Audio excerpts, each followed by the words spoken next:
Picture a lonely saloon somewhere on the edge of the frontier. The air is thick with dust and the distant sound of a honky-tonk piano.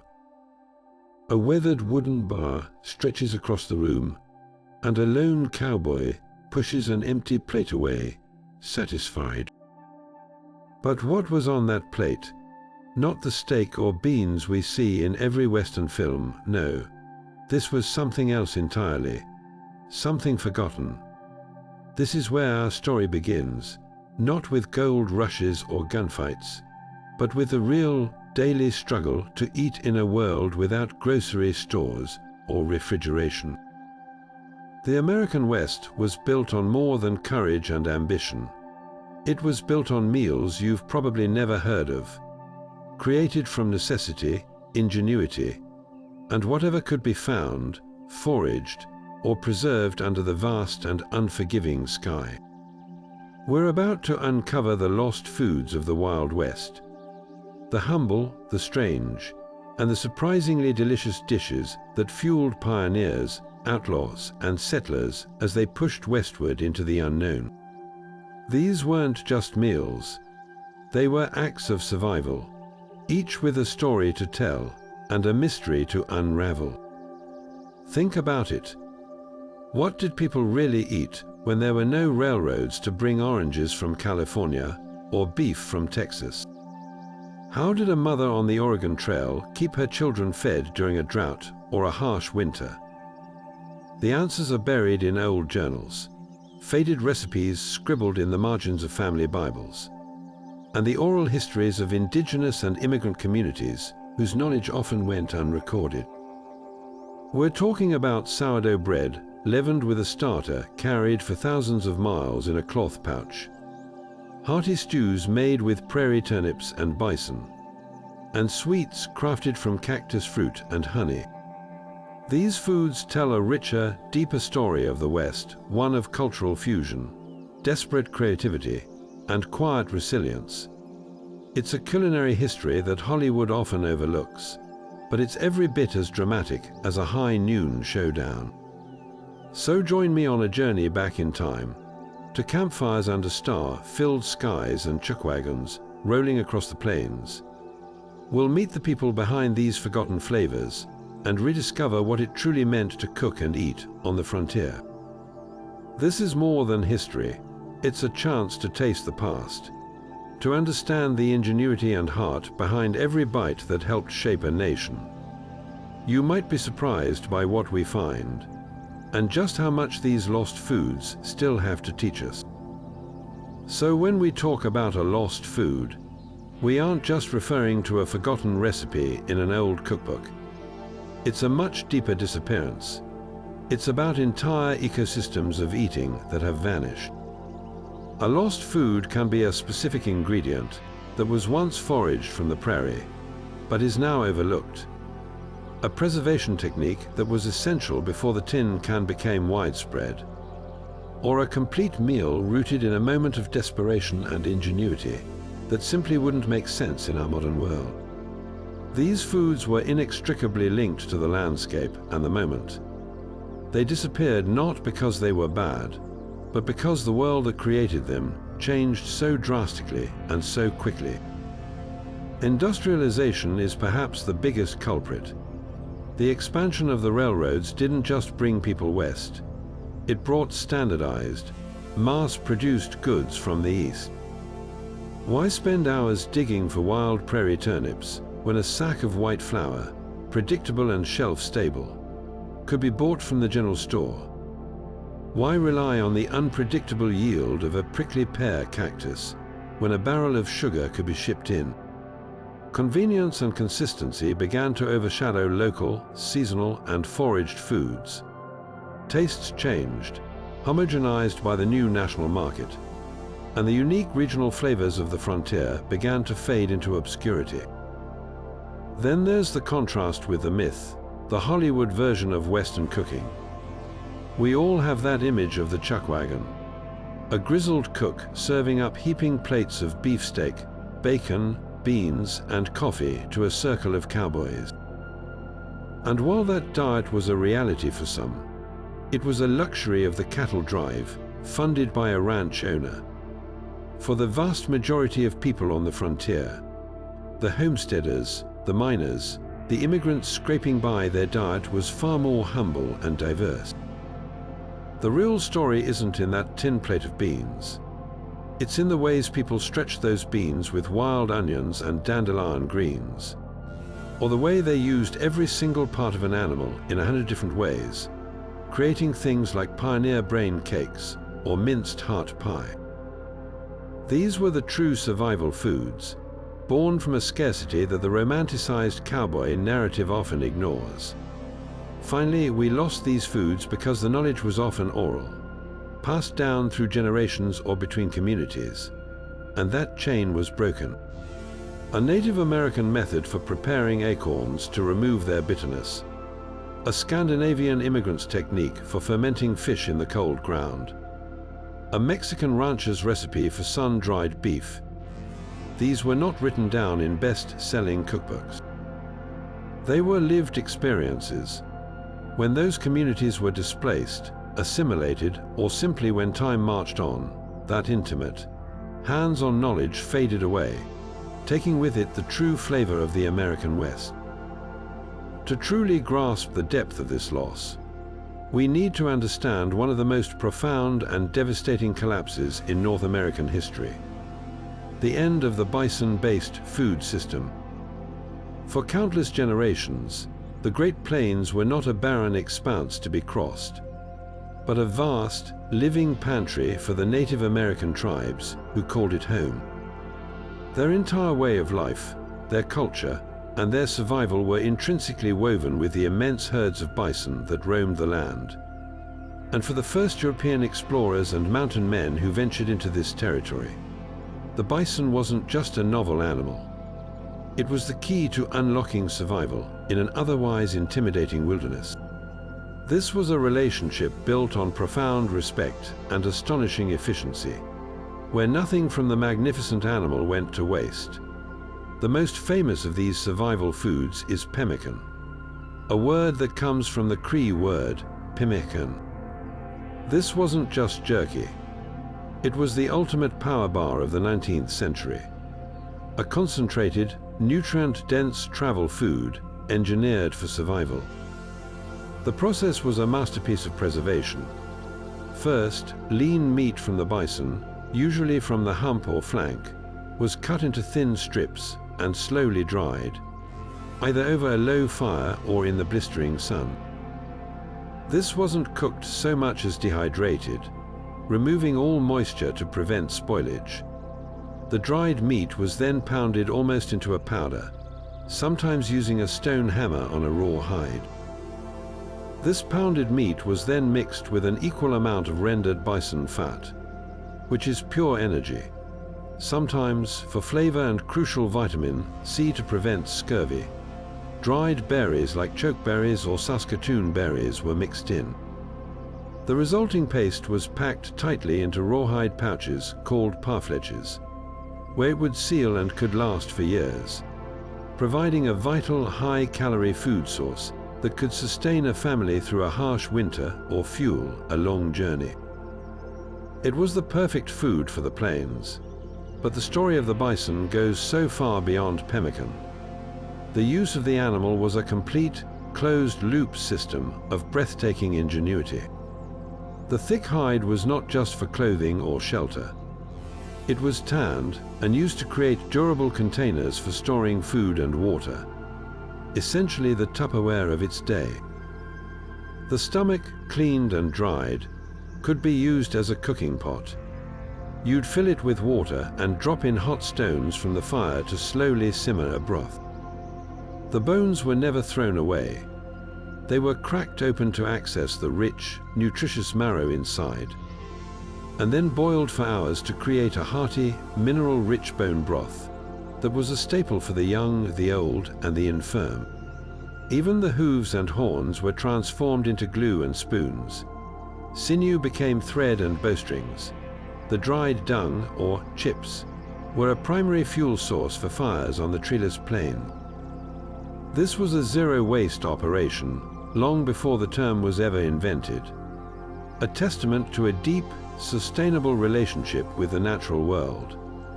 The collapse of this system was catastrophic and deliberate. As westward expansion accelerated, the U.S. government and railroad companies recognized that defeating the Plains tribes meant removing their primary food source. The systematic slaughter of the bison was encouraged, a campaign of ecological warfare. Millions of animals were killed, often only for their tongues or hides, leaving the vast majority of the carcass to rot on the prairie. In a staggeringly short period, the herds that once blackened the earth were reduced to a few hundred animals, teetering on the brink of total extinction. With the bison gone, the intricate web of knowledge that surrounded its use, the specific prayers before a hunt, the tanning techniques passed from mother to daughter, the precise way to render fat for pemmican, was violently severed. An entire culinary culture, one that had sustained life for millennia, was nearly erased in a single generation, leaving a void that government rations of flour and lard could never hope to fill. But if the story of the bison represents a food system violently destroyed, the story of Pawnee corn agriculture represents something else entirely.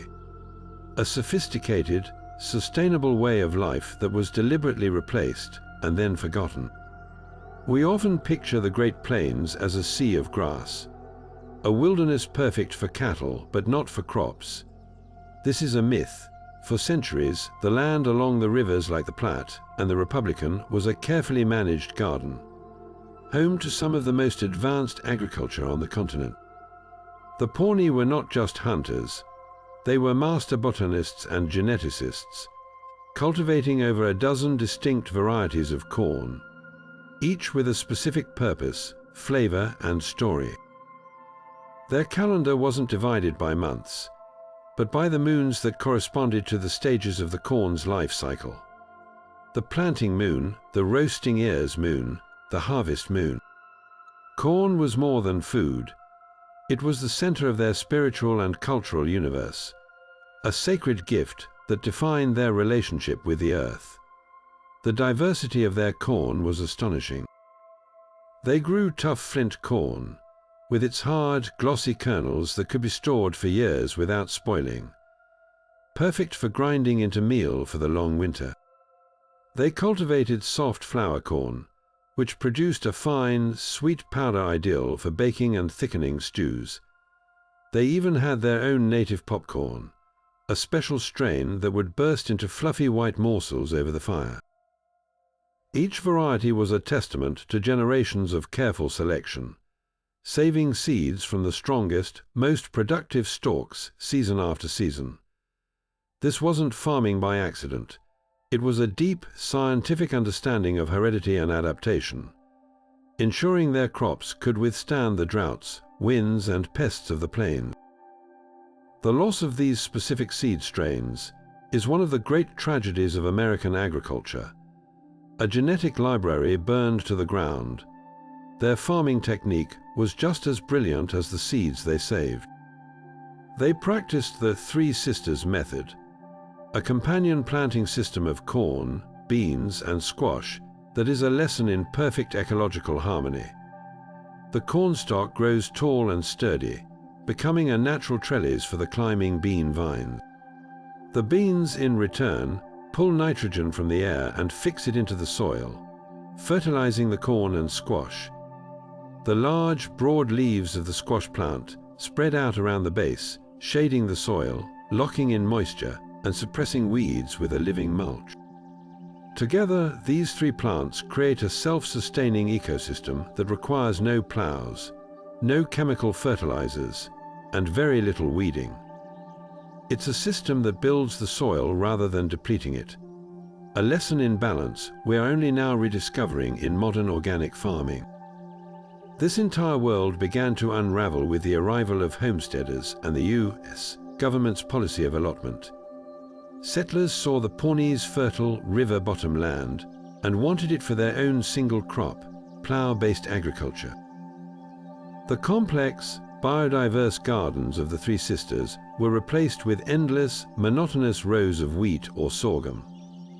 The federal government actively discouraged traditional practices, pushing tribes toward individual farming plots and cash crops that failed in the harsh plains climate. As the Pawnee were forced from their lands and onto reservations, they couldn't take their gardens with them. The sacred seed bundles, passed down through families for generations, were left behind or lost along the trail. The deep, intimate knowledge of when to plant by the phase of the moon, how to save the best seeds, and how to sing the songs that encouraged growth, this was knowledge that couldn't be written down in a manual. It was lived, and when the life it was tied to was extinguished, the knowledge faded into silence. We didn't just lose a few types of corn, we lost an entire philosophy of how to live in harmony with a place, a wisdom that had been cultivated over 1,000 years. While the collapse of grand agricultural systems tells a story of profound loss, the daily act of survival on the frontier often came down to something much smaller and more humble: the knowledge of what could be foraged from the land itself. Before the plow transformed the sea of grass into farmland, the prairie was a diverse and abundant grocery store for those who knew how to read its signs. For Native American tribes and the settlers who learned from them, foraging wasn't a recreational hobby. It was an essential skill, a way to supplement scarce supplies and bring vital nutrients and variety to a diet that could otherwise be monotonous and deficient. This intimate knowledge of plants turned the wilderness from a threatening void into a place of provision. The most iconic of these wild foods was the tipsin, or prairie turnip, a humble root that was absolutely fundamental to life on the plains. Known scientifically as Soralia esculenta, this plant doesn't look like much above ground. A small, unassuming plant with a few leaves and a light purple flower. But beneath the surface lies a starchy, nutritious tuber that could be eaten raw, boiled, roasted, or most importantly, dried and pounded into a fine, highly nutritious flour. For the Lakota, Dakota, and Pawnee, the prairie turnip was a dietary cornerstone. Harvesting it was a community event, often led by women who would use specially designed digging sticks to carefully extract the root without damaging it.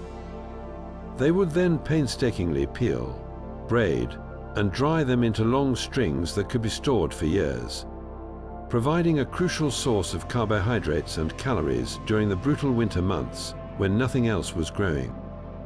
But the prairie offered far more than just the turnip. A forager's basket would have been overflowing with diversity.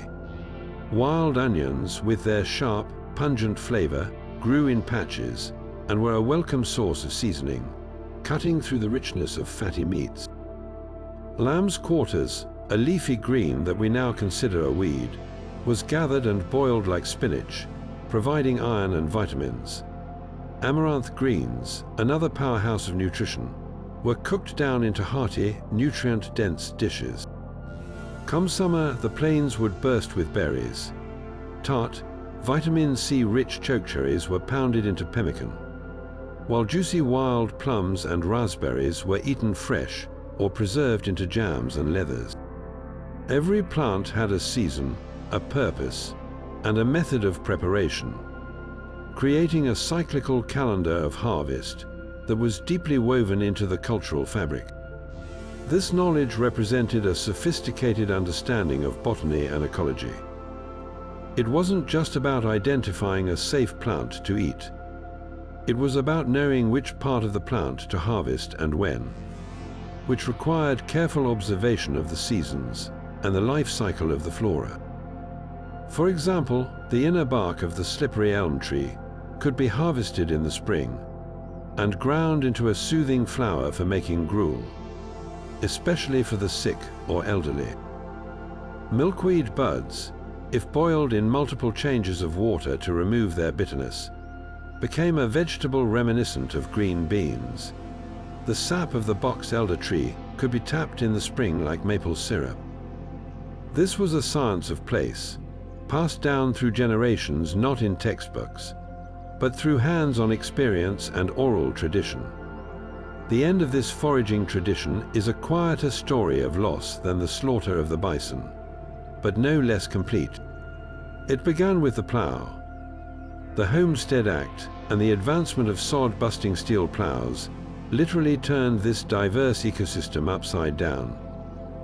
The complex root systems of native grasses and forbs that had held the topsoil in place for millennia were ripped out to make way for straight rows of a single crop, usually wheat or corn.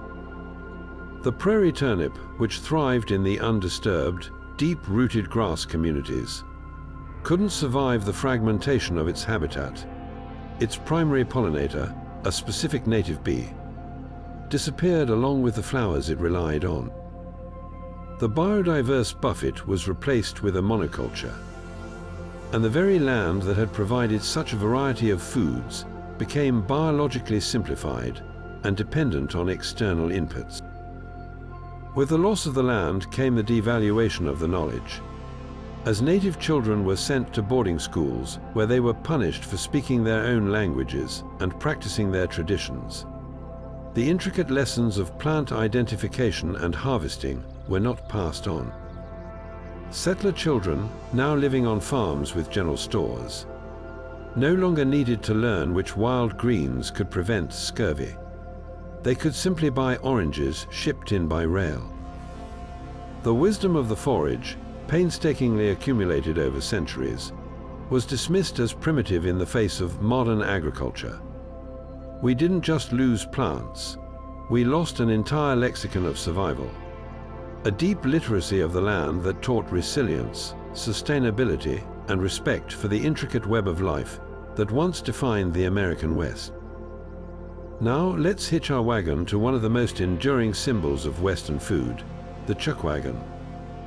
Hollywood would have us believe it was a rolling banquet hall, serving up endless steaks, stacks of sourdough, and strong black coffee. But the reality of feeding a crew of a dozen or more hungry cowboys on a months-long cattle drive was a monumental feat of logistics, ingenuity, and sheer force of will. Far removed from that simplified myth. The man at the center of this operation wasn't just a cook. He was the wagon boss, a figure of immense authority and respect, often second only to the trail boss himself. His domain was a compact, meticulously organized kitchen on wheels, and his ability to keep the crew fed and, more importantly, content, could make or break an entire venture. The foundation of every meal, quite literally, was the flour sack. A cowboy's diet was overwhelmingly carbohydrate-based, not protein, because flour, beans, and coffee were the only supplies that were cheap, shelf-stable, and could be bought in massive quantities. But within that sack of white flour was a living, breathing secret, the sourdough starter. A good cook guarded his starter pot with his life. This wasn't just yeast. It was a cherished companion, a living culture that had often been carried for thousands of miles, nurtured and fed with a portion of each day's flour ration. It was used to make not just bread, but also sourdough bullets, dense biscuits baked in a Dutch oven buried in hot coals, and flapjacks for breakfast. The flavor of that starter, unique to each wagon, was the taste of home on the trail. A tangy, living connection to the last time they were near a settled town. The threat of malnutrition, particularly scurvy, was a constant, grim shadow hanging over the drive. A diet of salted beef, beans, and biscuits provided calories, but almost no vitamin C. Cowboys suffering from the rot would find their gums bleeding, their teeth loosening, and old wounds reopening. A smart cook was also a forager, always on the lookout for wild onions, mustard greens, or prickly pear fruit to boil into a stew, providing that crucial nutrient. Some outfits carried a barrel of vinegar or a keg of pickles, not for flavor, but because the acidic brine was known to ward off the disease. When they finally reached a region with wild plums or berries, it was a cause for celebration, a brief respite from the debilitating deficiency that could cripple a strong man. The daily rhythm of the chuckwagon was a study in brutal efficiency. The cook was always the first man up, hours before dawn, building a fire and starting coffee so strong it was said you could float a horseshoe in it. Meals were consumed quickly, in silence, with men eating in shifts while others kept watch over the herd. There was no variety. The menu cycled through a handful of reliable dishes: beans, sourdough biscuits, bacon, coffee, and occasionally rice or dried fruit. Fresh meat was a rare luxury, usually only available after a stampede or accident left a steer injured. Every single ingredient had to be rationed and stretched to last until the next supply point, which could be weeks away. The romantic image of a cowboy roasting a thick cut of beef over an open fire is pure fiction.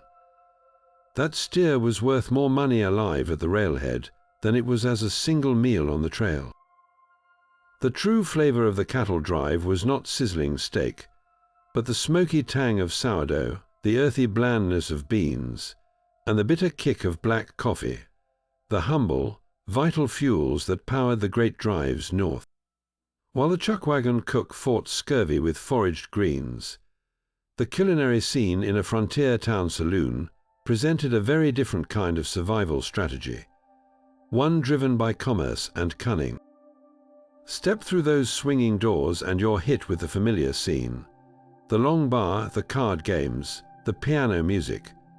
But the real action, the true engine of the saloon's profitability, wasn't always happening at the poker table or the whiskey bottle. It was often at the long mahogany bar, where a seemingly generous offer sat waiting for any thirsty customer, the free lunch. This was not charity. It was one of the most brilliant and calculated marketing ploys of the 19th century. The idea was simple yet devilishly effective. A saloon would advertise a lavish spread of food available at no cost. The catch: you had to buy a drink, or more likely, several drinks, to access it.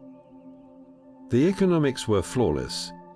The cost of the food was a tiny fraction of the profit, made from the marked-up alcohol. It encouraged patrons to consume. But this wasn't a gourmet buffet. The menu was meticulously designed not to satisfy hunger, but to manufacture an unquenchable thirst. Salty, pungent, and heavily spiced foods were the standard. A heaping bowl of pickled eggs, floating in a vinegary brine, sat next to a mountain of hard, salty pretzels. Barrels of salted sardines and herring were common, along with thick slices of heavily smoked sausage and robust cheeses. Every single item on that counter was engineered to make a patron's throat feel like a desert, compelling them to order another beer, another whiskey, another glass of whatever would wash that intense saltiness away. The food was the bait, and the drink was the trap, ensuring a customer stayed longer and spent far more than they ever intended. The quality of this free fare, however, was often as questionable as a marked deck in a poker game. While reputable establishments might serve decent cold cuts and cheeses, cheaper saloons, particularly in rough mining camps or on the edge of the law, were notorious for cutting corners in the most alarming ways. The beef in a stew might be something far less palatable, perhaps meat from a horse that had outlived its usefulness, or an animal that had died of unknown causes.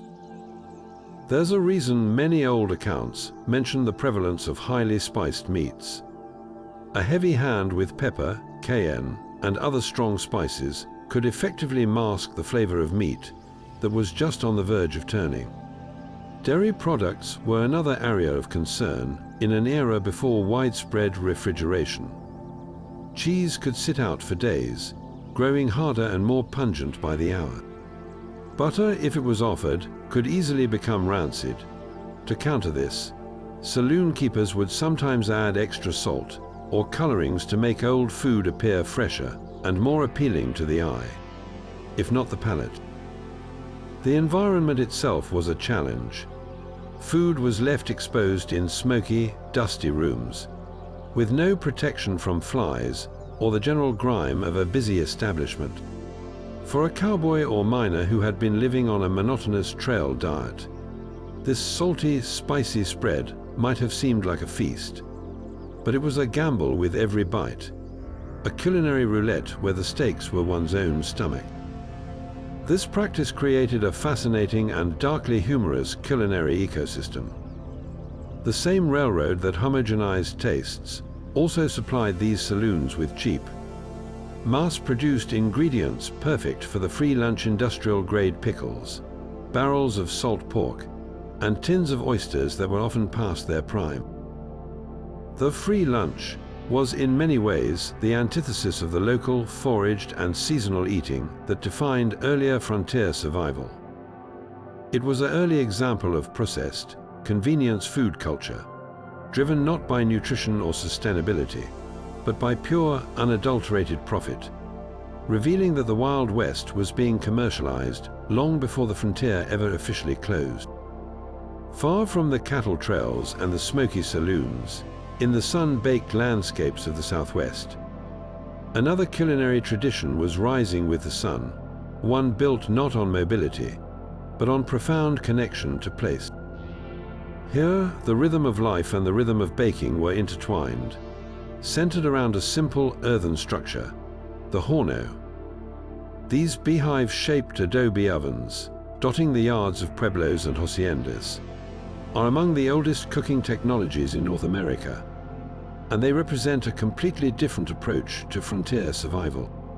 While chuckwagon cooks had to keep moving, the people of the Southwest were building ovens meant to last for generations, creating a stable, communal heart for their villages where the daily miracle of bread could unfold. The horno itself is a masterpiece of simple, thermal engineering. Constructed from a mixture of mud, clay, and straw, it was built layer by layer over a rock or form, then cured by a slow, steady fire that hardened the earthen materials into a durable shell. Its design is perfectly suited to the desert climate. The thick adobe walls act as a thermal battery, absorbing heat from a juniper or pinyon pine fire built directly inside. Once the fire burned down to embers, they were raked out, and the interior walls would radiate a steady, even heat for hours, perfect for baking multiple batches of bread without needing additional fuel. This wasn't just an oven. It was a sustainable appliance, built from the very earth it sat upon, requiring no metal, no expensive parts, and no external power source beyond the brush gathered from the surrounding land. The bread that emerged from these ovens was a world away from the sourdough of the northern plains. The most iconic was, and still is, oven bread, a simple, sturdy loaf made from flour, water, salt, and a natural leaven like a portion of saved dough from a previous batch. But the true star of Southwestern baking was, and is, the tortilla, specifically those made from a grain that is native to the Americas, corn. However, this wasn't the yellow, sweet corn we know today. Communities cultivated incredible varieties of drought-resistant corn, most notably blue corn, which has a higher protein content and a richer, nuttier, slightly sweeter flavor than its counterparts. To make the corn digestible and unlock its nutrients, it had to undergo a process called nixtamalization. The dried kernels were simmered in an alkaline solution, traditionally made from water and ash from burned juniper branches or crushed limestone. This crucial step loosens the tough hull, but its real magic is biochemical. It makes the niacin in the corn available for the human body to absorb, preventing deficiency diseases like pellagra, and it significantly increases the availability of protein and calcium. After nixtamalization, the softened corn, now called hominy, was ground by hand on a stone slab known as a metiter. This was back-breaking rhythmic work, almost always done by women, who would kneel and grind the corn with a hand-held stone mono, transforming it into a fine, moist dough called mossa. This mossa was then patted by hand into perfect, round discs and cooked directly on the hot surface of a komel, a flat clay griddle that sat over the fire. The result was a soft, pliable and incredibly nutritious flatbread that was the absolute foundation of the diet. Unlike yeast-leavened breads that could fail or sourdough starters that needed constant care, tortillas were reliable, fast and versatile. They could be eaten soft and fresh, or left to dry and become hardtack like tortillas de riscoldo that could be stored for long journeys, providing sustenance that was both durable and completely nourishing. This way of baking was about far more than mere subsistence. The horno was a social hub, a place where women would gather to talk and share news while they waited for their bread to bake. The knowledge of how to build and maintain the oven, how to mix the mud just right, and how to judge the heat by holding a hand inside was passed down through families. The act of grinding corn on the metate was a daily meditation, a connection to ancestors and to the land itself. This food system was entirely self-contained and resilient. It required no outside inputs, no commercial yeast shipped from St. Louis, no white flour from Midwestern mills. It was based on a deep understanding of local plants, local materials, and ancient, perfected techniques that turned simple ingredients into a cuisine that could sustain a culture for centuries, proving that the greatest luxury on the frontier wasn't abundance, but sufficiency born of profound knowledge. Yet for all the ingenuity shown in hunting and preparing wild game, the most profound loss came not from changing tastes or new laws, but from a disappearance so total it serves as a permanent cautionary tale. The passenger pigeon wasn't just another bird on the menu. It was a force of nature, a biological phenomenon unlike anything witnessed before or since. Early settlers and explorers wrote in awe of flocks, so immense they would black out the sun for days, their collective wings creating a deafening roar that drowned out all other sound. John James Audubon described a flight over Kentucky that he estimated contained over 1 billion birds. Their nesting grounds could span hundreds of square miles, with so many birds crowding the trees that branches would snap under their collective weight. The sheer scale of their existence defies modern comprehension. This incredible abundance made the passenger pigeon the cheapest and most readily available source of protein on the frontier for decades. In the early 1800s, a pair of pigeons could be purchased for a single penny in eastern cities. They were so plentiful that they were often considered poor man's food, or even used as hog feed. On the frontier, they were a dietary staple. Hunters developed countless methods to harvest them, from simple nets and traps to more brutal techniques like setting fire to the base of roosting trees, or using long poles to knock the densely packed birds from their perches. The meat was typically roasted, baked into pies, or smoked and preserved. It was said to be dark, rich, and flavorful, though slightly gamier than the common barnyard pigeon. Their extinction was not a slow, gradual decline, but a precipitous collapse, driven by a lethal combination of commercial hunting and habitat destruction. The advent of the telegraph meant that news of a massive pigeon roost could be sent instantly to market hunters hundreds of miles away, who would then descend upon the site with industrial efficiency. Train cars packed with thousands of dead birds would roll eastward daily to feed the growing urban populations. This was no longer subsistence hunting. It was an unchecked commercial slaughter. At the same time, the vast forests of oak and beech that the pigeons relied on for their mast, acorns, and beechnuts were being clear-cut for farmland and timber at an astonishing rate. The bird's reproductive strategy evolved over millennia to rely on safety in unimaginable numbers, became their greatest vulnerability. They nested in colossal, dense colonies, making them terrifyingly easy targets. They only laid one egg per nest, and their populations could not possibly recover from the level of hunting they faced. The last known wild passenger pigeon was shot in 1901. The last of its kind, a bird named Martha, died in the Cincinnati Zoo on September 1st, 1914.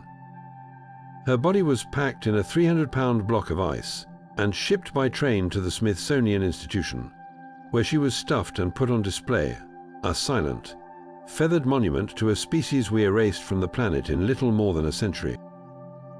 The disappearance of the passenger pigeon marked a profound shift in the American consciousness. It was the moment we were forced to confront the fact that the continent's resources were not, in fact, infinite. It led directly to the first major wave of wildlife conservation laws, including the Lacey Act of 1900, which prohibited the interstate shipment of illegally killed game. The story of this bird is the ultimate example of a lost food, one we can never taste again, a flavor that vanished from the world forever because we failed to understand the delicate balance between taking and sustaining. It stands as a permanent reminder that no matter how abundant a resource may seem, it is never truly inexhaustible. In a world without refrigeration or convenient supply lines, the ability to preserve food wasn't just a kitchen skill. It was the very barrier between life and death. This daily necessity sparked a wave of culinary ingenuity that transformed perishable abundance into a stable pantry that could last through a harsh winter or a long journey. The methods they developed were as diverse as the landscape itself, each technique imparting its own unique, deeply savory character to the foods of the West, creating flavors born directly from the fight against spoilage. The most widespread and essential technique was drying. For meat, this meant jerky, a word derived from the Quechua "siechaki," which Spanish settlers adopted and spread north. The process was simple in theory, but required perfect conditions. Thin strips of lean meat from bison, deer, or even rabbit were cut against the grain and laid on wooden racks high enough to be safe from predators, but exposed to the relentless dry wind and sun of the plains. This wasn't a quick process. It could take several days, during which the meat would lose all its moisture, becoming a tough, leathery, and incredibly durable source of protein. A single piece of jerky was a concentrated burst of flavor, often so hard it needed to be softened in a stew, or simply chewed for hours to release its nourishment.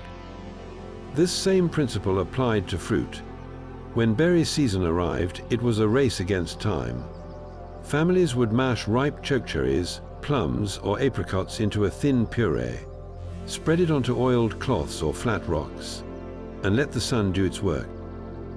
The result was fruit leather, a sweet, chewy, and vitamin-rich treat that provided crucial calories and prevented scurvy during the bleak winter months.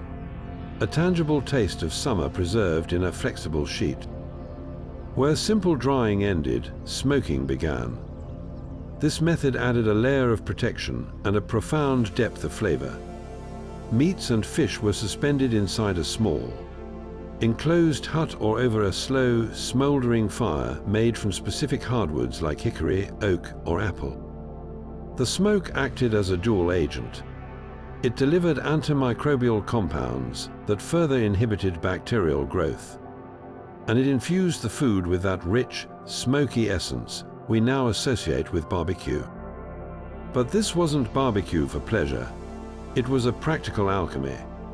The low heat and constant smoke created a preserved product that was more palatable than plain jerky, with a complex flavor profile that could make a simple piece of fish or venison taste like a feast. Different regions used what they had. Salmon was a staple for smoking in the Pacific Northwest, while pioneers in the Midwest might smoke hams or sausages made from a butchered hog. Perhaps the most fascinating preservation method, and one that created some of the most uniquely pungent frontier flavors, was fermentation.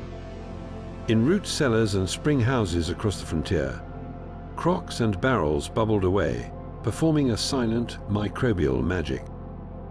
Cabbage, shredded and packed tightly into a crock with salt, would be weighed down with a clean stone. Over weeks, beneficial bacteria would feed on the natural sugars, producing lactic acid, a natural preservative that gave sauerkraut its distinctive tangy punch. This same process was used for cucumbers, creating pickles that could last for months. Fermentation was a brilliant way to preserve the harvest from a home garden, ensuring a supply of vegetables long after the first frost had killed the vines. The taste was sharp, acidic, and alive, a far cry from the bland, boiled vegetables that dominated the winter diet. It was also incredibly healthy, populating the gut with probiotics that aided digestion and overall health, though the pioneers understood it simply as a way to keep their food from rotting. And then there was the power of salt. In an era before canning was widespread, salt was worth its weight in gold. The most iconic example was salt pork. Pork, being a fatty meat, was particularly well suited to this cure. Large cuts, usually from the belly or sides, were packed tightly into barrels and completely covered with coarse salt. The salt drew out moisture and created an environment where bacteria could not survive, effectively petrifying the meat. This created a rock-hard, intensely salty product that was a cornerstone of the pioneer diet. To use it, a cook would have to chop off a piece and often soak it in multiple changes of water to leach out enough salt to make it edible. It was then fried to render out the fat for cooking, and the crispy leftover bits, known as cracklings, were used to flavor beans, stews, and cornbread. The flavor it imparted was one of pure, unadulterated salt and rich pork fat, a hearty, if one note, foundation for countless meals that provided the calories needed for back-breaking labor. Every one of these techniques was a gamble against nature, a delicious and life-saving testament to human creativity in the face of immense challenge. Yet for all its iconic status, the rise of the cattle kingdom was not the simple triumph of cowboy culture it's often portrayed as. It was a seismic economic and environmental shift that fundamentally reshaped what America ate, steamrolling regional diversity in favor of a single, standardized protein. Before the great cattle drives, the American diet was a patchwork of local resources. On the frontier, your supper depended entirely on where you were. In the Pacific Northwest, it might be salmon, smoked by indigenous methods. In the Southwest, it was goat or mutton from Spanish flocks. In the forests of the upper Midwest, venison, rabbit, and wild turkey were common. This was a diet born of necessity and local ecology, incredibly diverse, but also unpredictable and often scarce. The expansion of the cattle industry from Texas changed all of that, not with the crack of a whip, but with the cold logic of economics and the chilling power of ice.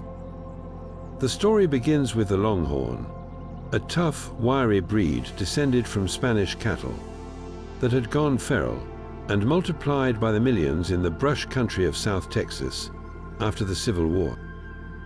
They were practically worthless where they stood. A prime steer might sell for $3 or $4 in Texas, but in the booming northern cities, where a growing industrial workforce craved beef, that same animal could fetch 10 times the price. This price differential created an economic vacuum that the great trail drives rushed to fill. For 2 decades, from the late 1860s to the mid-1880s, millions of cattle were walked north along trails like the Kishome and the Goodnight Loving, destined for railheads in Kansas like Abilene and Dodge City. This system made beef a national commodity for the first time, but it was still a seasonal, weather-dependent, and incredibly wasteful endeavor. The long walk shriveled the cattle, and many died along the trail, but the profits were so enormous that the losses were simply written off as the cost of doing business. The true revolution, the invention that truly killed local foodways and cemented beef's dominance, arrived not on horseback, but on steel rails, the refrigerated railroad car. The problem was simple yet immense. You could get a live cow to Chicago by rail, but it would lose weight and value on the journey, and the slaughterhouses of the city created a horrific waste disposal crisis. The solution, pioneered by Gustavus Swift in the 1880s, was to slaughter the animals in Chicago and ship only the dressed meat east in specially designed cars chilled by massive blocks of ice. This was a logistical and culinary earthquake. Refrigerated rail cars drastically reduced costs, eliminated the weight loss from transporting live animals, and perhaps most importantly, they made beef available year-round, anywhere the tracks ran. Suddenly, a family in Boston could enjoy a Western steak for dinner, while a shopkeeper in New York could buy beef that was cheaper and more consistent than anything from a local butcher. The impact on the diverse protein landscape of America was catastrophic. Why would a homesteader spend days hunting an elusive deer when an affordable cut of beef could be bought at the town market? Why maintain a flock of chickens or goats for meat when a single trip to the butcher provided a predictable product? The refrigerated rail car didn't just bring beef to America. It actively pushed out the competition.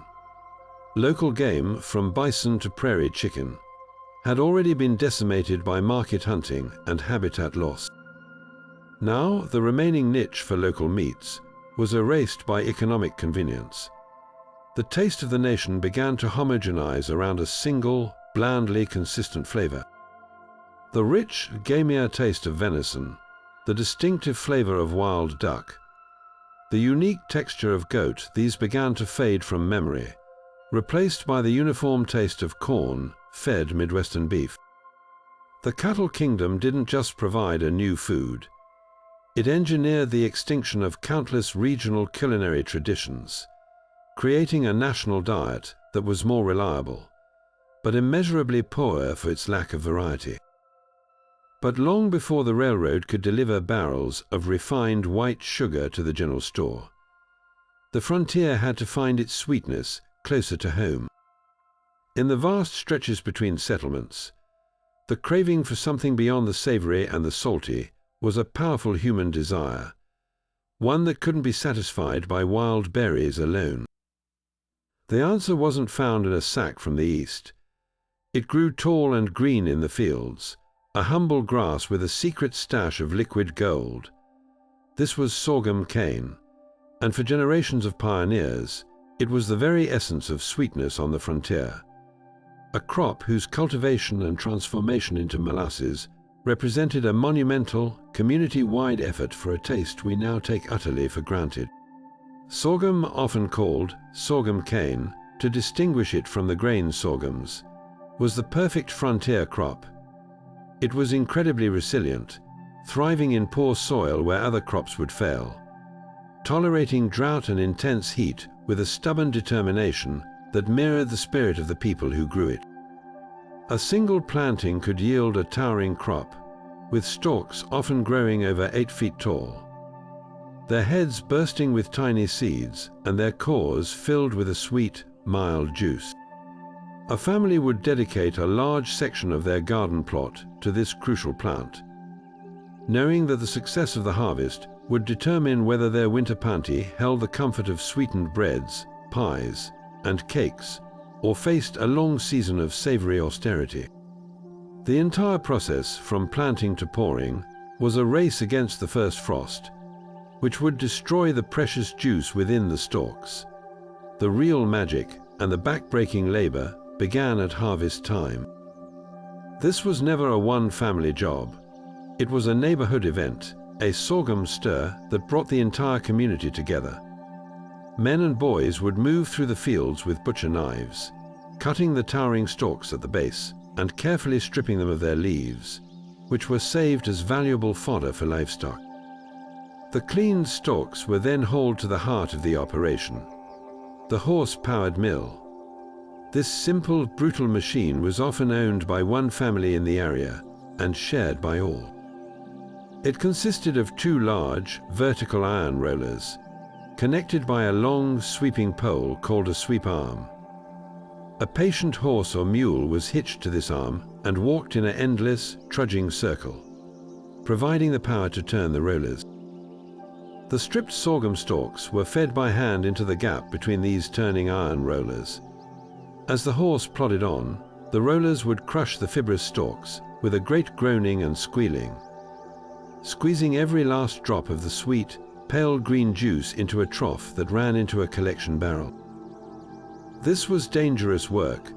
One moment of inattention could mean a lost finger.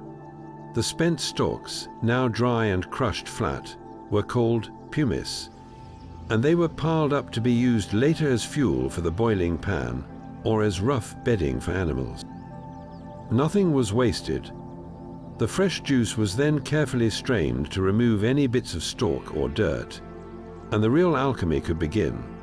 The final and most skilled step happened at the evaporator pan, a long, shallow, flat-bottomed vessel set over a furious fire. The strained juice was poured in and brought to a rolling boil. For hours, someone had to constantly skim the thick, green foam that rose to the surface, a tedious but essential task to ensure a clear final product. As the water content slowly boiled away, the juice transformed, darkening from a pale green to a rich amber, and finally to the deep, opaque brown of finished molasses. The boilmaster had to know precisely when it was done, a moment judged by dipping a spoon into the syrup and watching how it sheeted off rather than dripping. Pull it too soon and it would be thin and prone to fermentation. Boil it too long and it would crystallize into a solid, sugary brick in the jar. When it reached the perfect consistency, it was poured hot into stoneware jugs and sealed, becoming a treasure trove of sweetness to last through the winter. The flavor of this true sorghum molasses is a world apart from the bland, overly sweet character of refined white sugar, or even the single-note bitterness of blackstrap molasses from sugar cane. It has a complex, robust profile. Deeply sweet, yes, but with a haunting, earthy undertone and a slight tang that lingers on the palate. It was this distinctive flavor that defined so many pioneer desserts. It sweetened a coarse cornbread to make a hearty johnny cake. It was baked into chewy gingerbread cookies that could survive in a pocket for days. And it was drizzled over hot biscuits for a breakfast that could fuel a day of hard labor. Its taste was the taste of community, of shared labor, and of a hard-won luxury wrested directly from the earth. The rise of cheap, industrially refined sugar from the tropics, shipped in by rail, eventually made the grueling work of the sorghum stir obsolete. But for a crucial period on the frontier, this humble grass provided not just sweetness, but a tangible symbol of self-reliance and the profound satisfaction of creating something essential with your own hands and the help of your neighbors. Yet for every sweet memory of sorghum, there was a bitter counterpart born of pure desperation, a daily reminder of how far removed pioneers were from the comforts of the world they left behind. Imagine that same homesteader at dawn, exhausted from another night listening to the wind howl, craving nothing more than the familiar, comforting ritual of a hot cup of coffee. But the coffee tin has been empty for months, its last fragrant grounds used and reused until they yielded nothing more than brown water. The general store is a 2-day wagon ride away, and a pound of real coffee beans costs more than a week's worth of flour. This wasn't a minor inconvenience. It was a profound psychological and physical deprivation. Coffee was more than a beverage.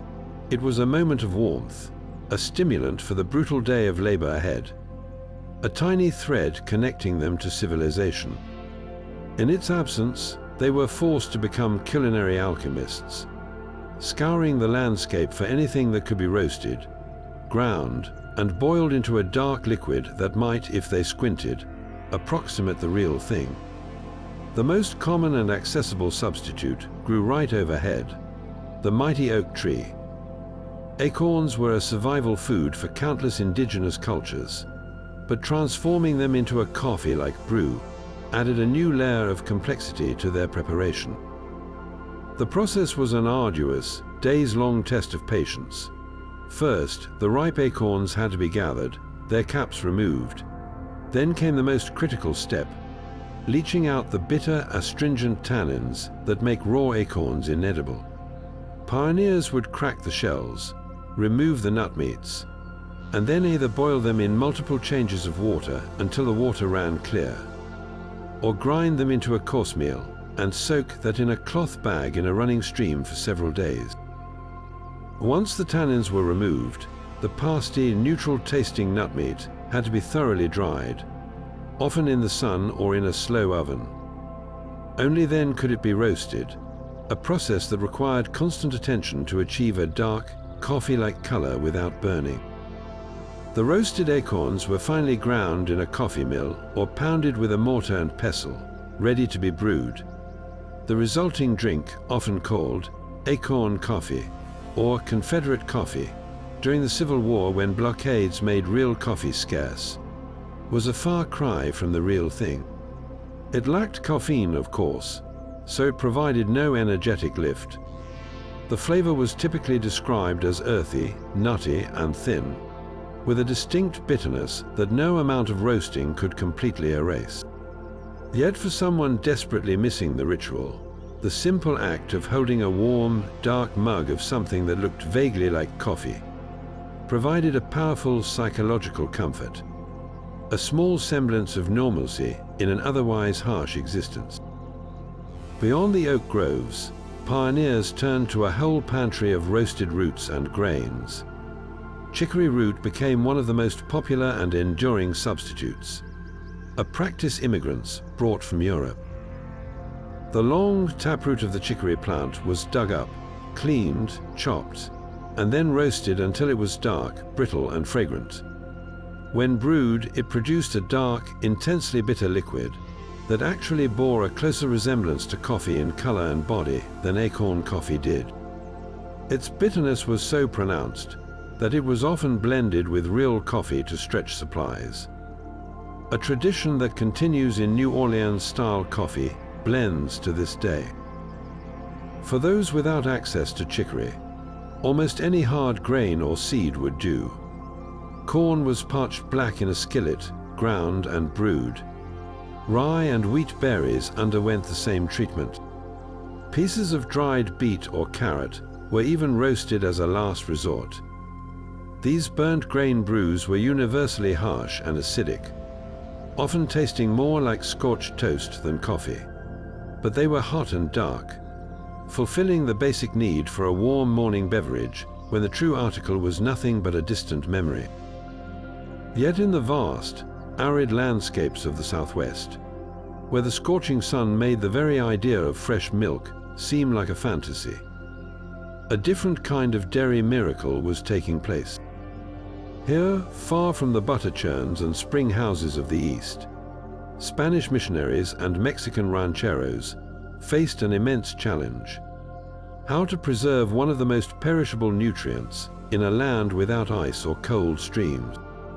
Their ingenious solution wasn't to fight the heat, but to harness it, transforming milk through ancient techniques into a delicious, durable, and entirely unique frontier cheese.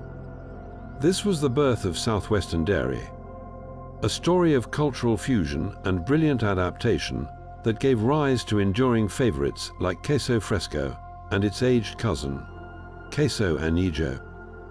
The foundation of this industry wasn't the Holstein cow familiar to European dairy farmers, but animals perfectly suited to the harsh, dry environment: goats and charro sheep. Brought by Spanish colonists in the 16th century, These hardy animals thrived on the scrubby brush that cattle wouldn't touch, producing a smaller yield of milk that was far richer in fat and protein. A Spaniard's taste for cheese met the practical reality of the desert, and the result was a new culinary tradition. The process began at dawn with the milking, and the magic started immediately. To coagulate the still warm milk, they used not animal rennet, but a vegetarian agent readily available in the region: the juice of the poblano chili stem, or occasionally, the flowers of a specific type of thistle. This subtle touch imbued the cheese with a uniquely southwestern character from its very inception. The most common and immediately useful cheese was queso fresco, the fresh cheese. After the curds were formed, they were lightly pressed in small baskets, which gave the finished wheel its characteristic rounded shape and rustic imprint. Salted lightly to draw out moisture and inhibit spoilage, the cheese was then set to dry not in a cool cellar, but often on a shaded rooftop or in a ventilated storeroom. Within a day or two it was ready. This young cheese was moist, crumbly and mildly tangy, designed to be eaten within a week.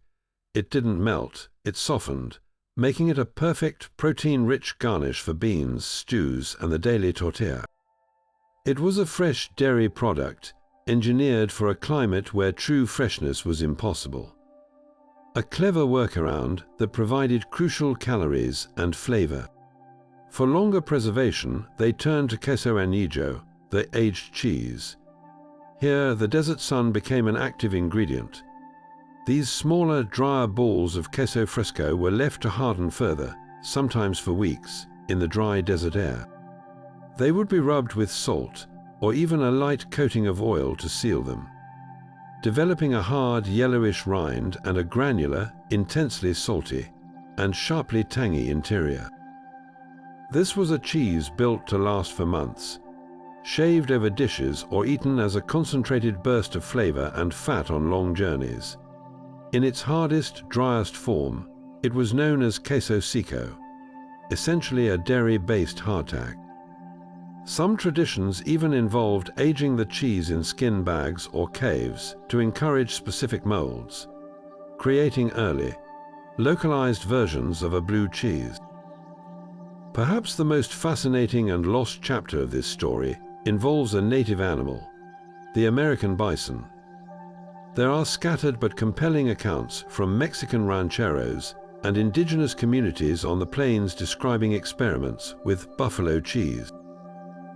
Bison milk is incredibly rich, with a butterfat content nearly double that of domestic cows, but the animals are notoriously difficult to milk. The documented attempts were small-scale and incredibly labor-intensive, but they reportedly produced a cheese of astonishing richness and depth. This tradition, however, was one of the first casualties of the bison's near extinction, disappearing entirely before it could ever become widespread. A tantalizing taste of a frontier dairy path not taken.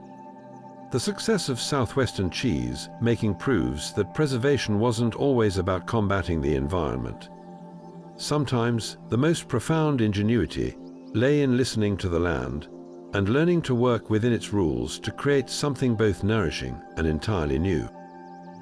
The reality of a day's eating on the Oregon or Santa Fe Trail was a masterclass in monotony and meticulous rationing, governed by the rising and setting of the sun and the relentless need to put miles behind you.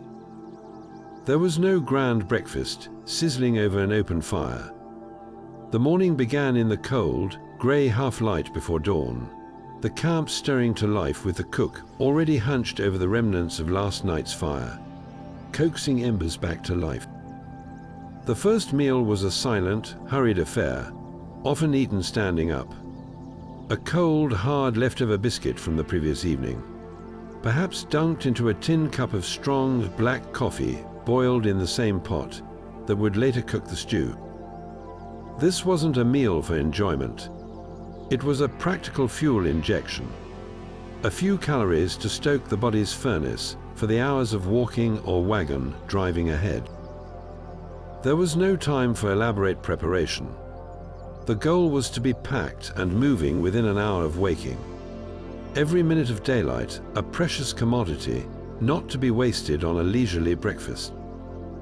The noon meal, or no-oneing, was even more utilitarian. The wagon train would halt for a brief hour, usually near a water source if one could be found, but there was no cooking fire. This break was for the oxen to rest and graze more than for the people to dine. Families would open their wagon boxes and pull out what they called cold flour, a mixture of cornmeal, sugar, and cinnamon that could be mixed with a little water in a cup for a fast, pasty gruel. Others might gnaw on a piece of jerky or hardtack, washing it down with warm water from a canteen. The children might be given a handful of dried apples or berries if the family was lucky. This was mere sustenance, consumed quickly under the blazing sun, a pause in the journey, not a pause in the hardship. Then the cry would go out to catch up, and the line would lurch forward once more, the interlude over as quickly as it began. The day's true culinary event, such as it was, came only after the wagons were circled for the night, a defensive ritual against potential threats that also created a communal courtyard. This was when the fire was built up properly, and the single cooking pot, usually a large cast iron Dutch oven, was brought out. This one vessel was the heart of the trail kitchen, and into it went everything. The most common dish was a perpetual stew, a constantly evolving concoction that might have a base of beans that had been soaking in a bucket, hanging from the wagon all day. To this would be added chunks of salt pork, a handful of crumbled hardtack to thicken it, and any foraged goods gathered along the way: wild onions, dandelion greens, or if they were very fortunate, a rabbit or prairie chicken procured by a hunter. This humble stew was often called slumgullion, a word that captured its murky, everything but the kitchen sink nature. It was not seasoned for pleasure but for survival, its primary flavor being salt and the vague richness of fat. But even this simple fare was under constant threat from an invisible enemy, the weevil. Every sack of flour, every barrel of hardtack, was a potential Trojan horse. These tiny beetles would lay their eggs in the grain while it was in storage, and the jostling of the wagon and the warmth of the sun would incubate them. A pioneer woman might open her precious flour sack to find it seething with tiny, pale larvae. Throwing it away was not an option. That flour represented weeks of future meals. So they developed ingenious, if grim, methods of reclamation. The most common was to spread the infested flour thinly on a cloth in the sun. The weevils, disliking the light, would crawl out and could then be sifted away. If that failed, the flour would be baked into bread anyway. The extra protein was, as many diaries noted with resigned humor, better than starvation. The constant battle against weevils and mold was a daily reminder of how fragile their food supply truly was. A low-grade siege against nature's smallest invaders. While the homesteader relied on sorghum and the chuckwagon cook on his sourdough starter, one of the most transformative culinary infusions into the West arrived with the crews building the very railroads that would ultimately homogenize its food culture. Between 1865 and 1869, an estimated 12,000 Chinese laborers, predominantly from the Guangdong province, performed the back-breaking, often deadly work of blasting tunnels and laying track for the Central Pacific Railroad through the Sierra Nevada mountains. They came for the promise of work, bringing with them a completely different culinary worldview, one that would subtly but permanently alter the American palate. Their diet was a testament to ingenuity, turning scarcity into flavor and laying the groundwork for what would become one of America's most beloved and ubiquitous cuisines. To feed themselves in a remote and often hostile land, These workers relied on a system of provisioning that was centuries ahead of its time. They created a sustainable supply chain where the railroad companies provided only the most basic rations, usually just beef, potatoes, and bread. Food the Chinese workers often found bland and unappealing. They supplemented this meager allotment by pooling their money to import their own staple ingredients directly from home via ships sailing into San Francisco. These shipments included massive quantities of dried oysters and shrimp, salted fish, soy sauce, pickled vegetables, and most importantly, rice. This last item was non-negotiable. It was the absolute foundation of their meals, a familiar comfort, and an efficient source of energy for the grueling manual labor they performed. They would cook it in large communal pots, a taste of home steaming over a campfire in the high Sierra snow. Beyond the imported goods, they became expert foragers and gardeners, applying their agricultural knowledge to the new landscape. In their limited free time, they would cultivate small, intricate garden plots near their camps, growing familiar greens like bok choy and gai lan from seeds they had brought with them. They gathered wild mushrooms, onions, and other edible plants that Anglo settlers overlooked, adding crucial freshness and variety to their meals. This practice was a brilliant adaptation, transforming their immediate environment into a source of nourishment that was both culturally significant and nutritionally superior to the standard railroad camp fare. They often cooked for themselves in small groups, using portable cast iron woks over open fires, stir-frying their rations of beef with imported dried seafood and fresh-picked greens, creating aromatic, complex dishes that must have seemed like magic to outsiders accustomed to boiled meat and potatoes. The aroma of these meals, so foreign and intriguing, did not go unnoticed. While there was cultural distrust, there was also undeniable curiosity. Some entrepreneurial Chinese cooks, spotting an opportunity, began preparing food for their fellow workers of all nationalities, effectively becoming the first Chinese restaurants in America. Mobile canteens serving hungry laborers along the rail line. They adapted their dishes to available ingredients, creating simple, hearty, and inexpensive meals that could appeal to a Western palate. This was the humble, practical origin of dishes that would evolve into chop suey and chow mein, born from the necessity of feeding a diverse workforce with what was on hand. Despite this profound impact, the contributions of these Chinese workers were systematically erased from the popular narrative of the railroad's completion. At the famous Golden Spike ceremony in Promontory Summit, Utah, celebrating the joining of the Transcontinental Railroad, not a single Chinese worker was featured in the iconic photograph, their role downplayed in official accounts.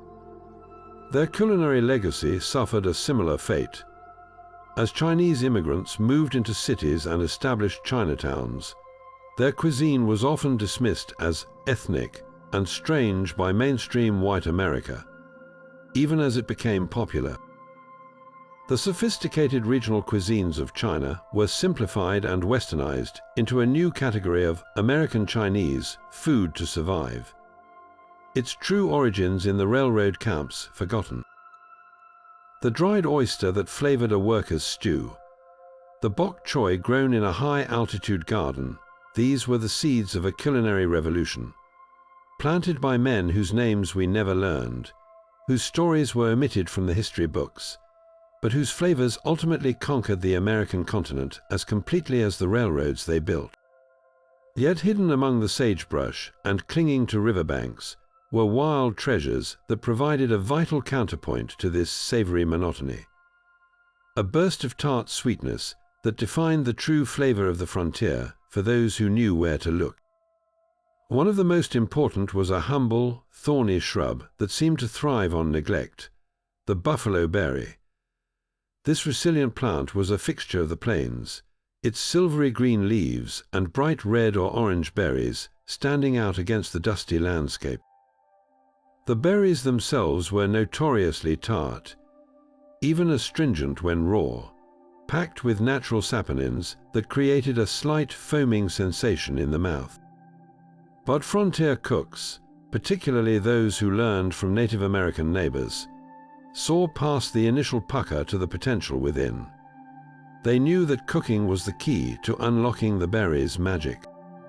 When simmered slowly with a little water, and if they were fortunate, a touch of precious sugar or honey, the buffalo berry underwent a remarkable transformation.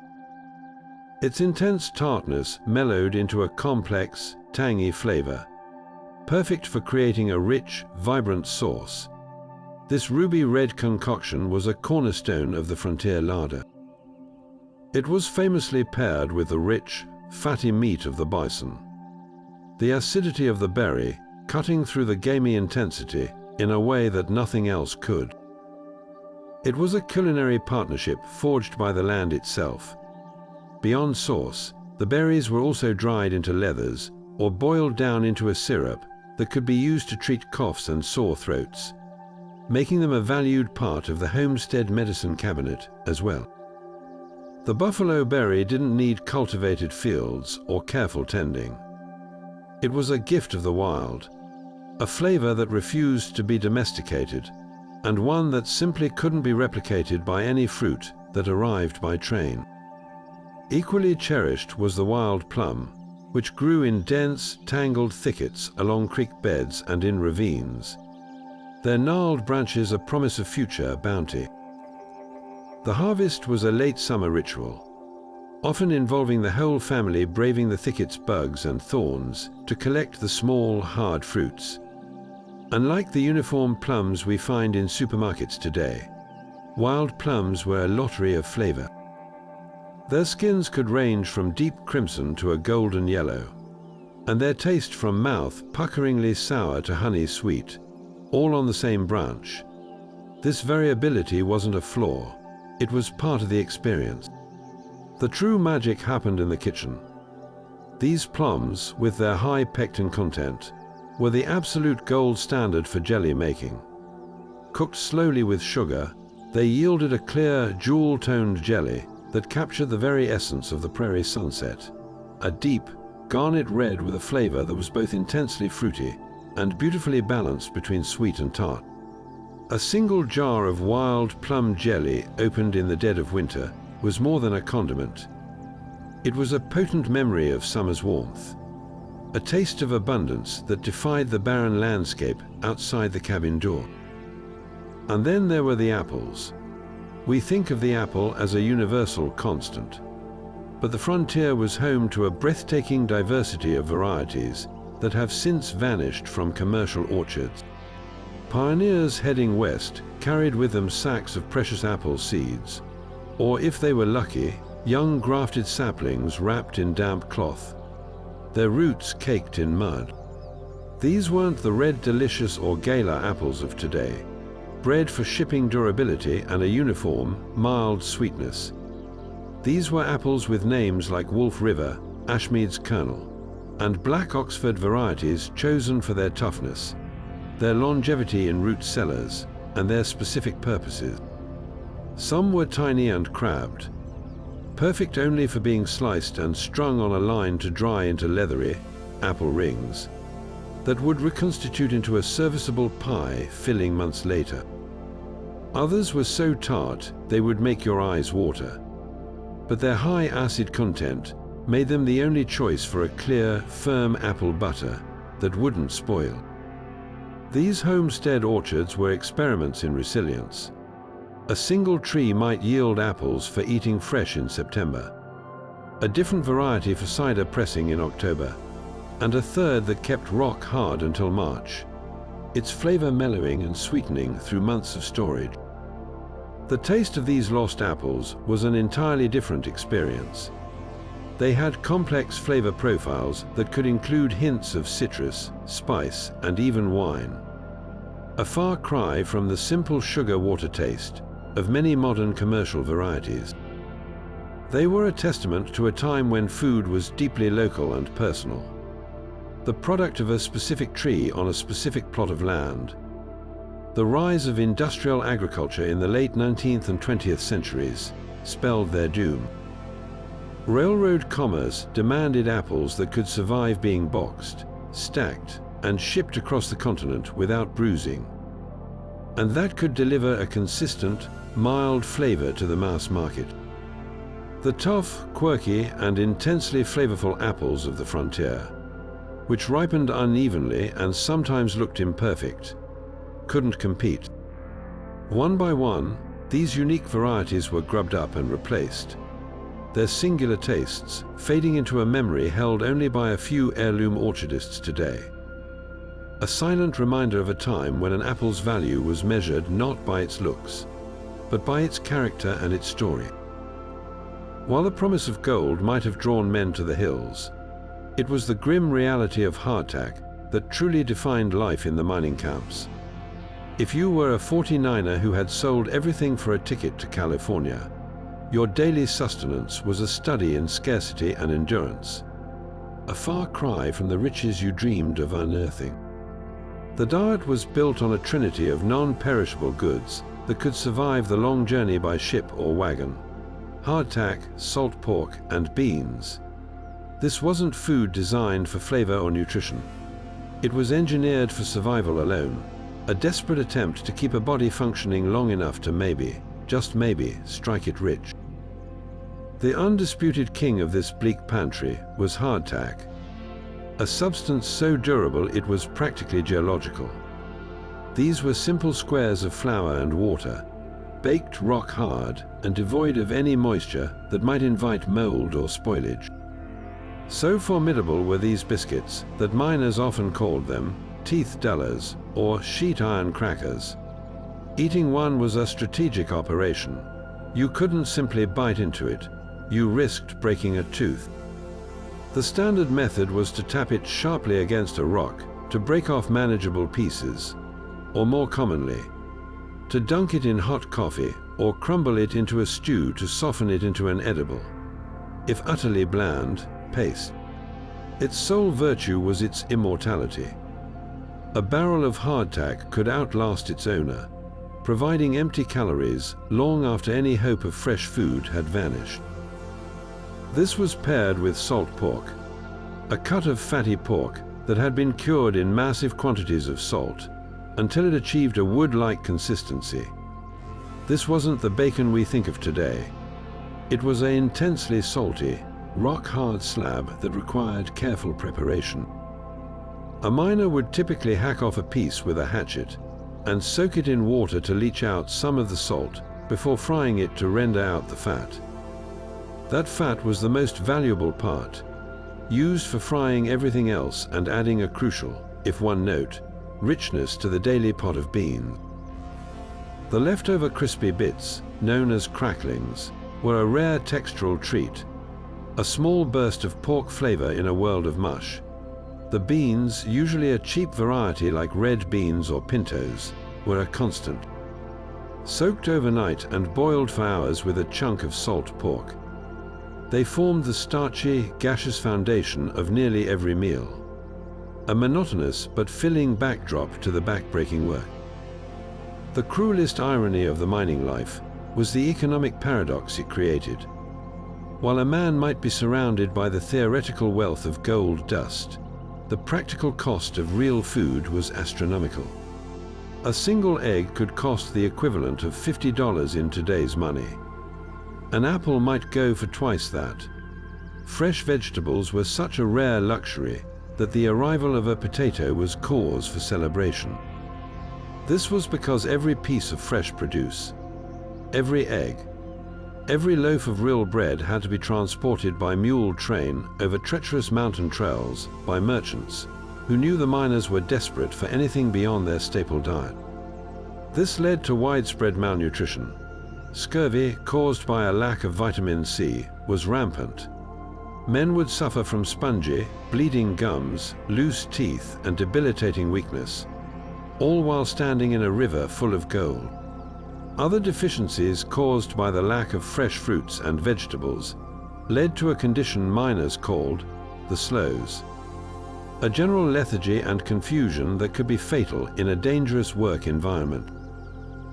In this environment, a single onion or a handful of wild greens foraged from a stream bank wasn't just a side dish, it was medicine. The most successful miners weren't always the strongest, but sometimes those who had a small garden plot or the knowledge to supplement their diet with what the land provided, staving off the deficiency diseases that crippled so many. Their reality was a bitter lesson. You could have a pouch full of gold dust and still be starving to death. A prisoner of a culinary desert where hope was the scarcest ingredient of all. But just as the chuckwagon cook relied on his sourdough starter and the homesteader on her sorghum patch, a new technology was rolling off assembly lines back east. One that would fundamentally and permanently alter the relationship between people and their food. The invention of commercial canning in the early 19th century began as a military solution, a way to feed Napoleon's armies, but by the late 1800s, it had evolved into a domestic revolution that reached the most remote corners of the West. At first, it seemed like a miracle. Here was a way to capture summer's abundance in a sealed tin, to have peaches in December and green beans in March, independent of the seasons or the weather. For a pioneer woman staring down another winter of salt pork and dried apples, the arrival of a crate of canned goods from Montgomery Ward was nothing short of magical. But this convenience came with a hidden cost, one that would quietly strip away regional food identities and begin the great homogenization of the American palate. The impact was most immediate in the dairy aisle, or what passed for one in a frontier general store. Before the tin can, fresh milk was a hyper-local luxury, available only to those who owned a cow and impossible to transport any significant distance. The invention of canned condensed milk by Gail Borden in 1856 changed everything. By evaporating most of the water from fresh milk and adding huge amounts of sugar as a preservative, Borden created a shelf-stable, indestructible dairy product that could be shipped anywhere in the world. For Western settlers, it was a godsend. It provided a safe, reliable source of dairy for children. It didn't spoil in the heat, and it became an instant staple for baking and cooking. But the taste was a world away from the rich, complex flavor of fresh, grass-fed milk. This was a one-note, cloyingly sweet, cooked concoction that standardized the taste of milk for an entire generation. The subtle variations that came from a cow's diet, the breed, and the season were all erased, replaced by the uniform, sugary taste of industrial convenience. The same process unfolded with meat. Corned beef, originally a method of preserving beef with coarse corns of salt, was transformed by canning into a global commodity. Irish immigrants working in Chicago's meatpacking plants famously adopted canned corned beef as a substitute for their traditional bacon. And from there, it spread across the West via railroad commissaries and general stores. It was cheap, filling, and lasted forever. But to achieve that stability, the meat had to be thoroughly cooked inside the can, a process that turned what might have been a flavorful cut of brisket into a soft, salty, somewhat greasy paste with a uniform pink hue and a bland, one-dimensional taste. The unique characteristics of different cuts, the influence of local curing methods, and the distinct flavor of grass-fed beef were all sacrificed at the altar of shelf stability. A cowboy buying a can of corned beef in Arizona was eating the exact same product as a miner in Alaska or a soldier in the Philippines. The local was being systematically replaced by the national. This shift had a profound cultural effect, slowly devaluing the intricate knowledge that had been essential for survival. Why spend days building a smokehouse and carefully curing a ham when a can of equally long-lasting meat could be purchased for a few cents? Why learn the precise moment to pull sorghum, molasses from the boil to prevent crystallization, when a can of standardized, predictable syrup was available? The specialized skills of the smoke master, the cheese affiner, and the preserve maker began to seem like quaint, unnecessary relics of a harder time. The tin can didn't just preserve food, it preserved ignorance, allowing new generations to bypass the hard-won culinary wisdom of their ancestors. The deep, varied flavors that came from local ingredients and personalized techniques, the smoky tang of a Minnesota cured ham, the floral notes of a Wyoming wildflower honey, the complex acidity of a Cherokee fermented corn dish were gradually replaced by the flat, predictable tastes that could be replicated on an industrial scale in a Chicago factory. The canning revolution promised a world freed from hunger and seasonal scarcity, and in many ways it delivered. But in the process, it initiated the great flattening of American taste, creating a monochrome culinary landscape where the same few products could be found from coast to coast, disconnecting people from the rhythms of their local environment and laying the groundwork for the 20th century's industrialized food system. It was a trade-off: incredible convenience and food security in exchange for a quieter, slower loss of flavor, variety, and the deeply personal connection between a cook, their ingredients, and the land they came from. Imagine the sound of a metal spoon scraping against a tin plate, a sound as familiar on the frontier as the wind in the grasses. Before a single bite was taken, the experience of a meal was shaped by the very objects it was served on and eaten with. This wasn't about fine china or silverware. It was a material culture born of sheer necessity, where every bowl, cup, and plate had a story of function and survival. The journey of these objects, from natural, hand-carved items to mass-produced metalware, mirrors the larger story of the West itself, a shift from a world built entirely by hand to one increasingly connected to the industrial economy back east. In the earliest days of trapping and exploration, everything a person owned had to be carried on their back or on a pack animal. So utility and lightness were paramount. The most common drinking vessel wasn't made of metal or glass, but from a dried gourd. A large hollowed-out gourd, its seeds scraped out and its interior cleaned, became a perfect, naturally waterproof canteen or bowl. It was lightweight, surprisingly durable, and cost nothing but the time to find and prepare it. Similarly, a skilled person with a knife could transform a block of wood into a serviceable bowl or a plate, called a trencher.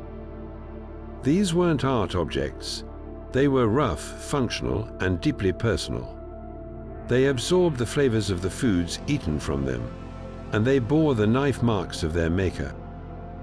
Eating from a hand-carved wooden bowl meant you were consuming not just food, but the history of its creation, a direct connection to the craftsman and the natural material. The social ritual of eating from these shared, humble objects was profoundly different from our modern individualized meals. A large pot of stew would often be placed in the center of a group, and each person would dip their spoon into it directly. There was no concept of a separate, personal portion on your own plate. This communal style of eating reinforced bonds, creating an atmosphere of shared fortune and collective survival. Your meal was literally intertwined with your neighbors. The tools were simple, often just a knife and a spoon. The fork was a rare luxury, considered by many frontiersmen to be an unnecessary and slightly effete instrument. A good knife was the ultimate multi-tool, used for hunting, food preparation, eating, and 100 other daily tasks. The great shift in this material culture arrived with the expansion of trade routes and the burgeoning mail-order catalog business. By the mid-1800s, a family on the plains could order from a Montgomery Ward or Sears Roebuck catalog and have goods delivered by rail.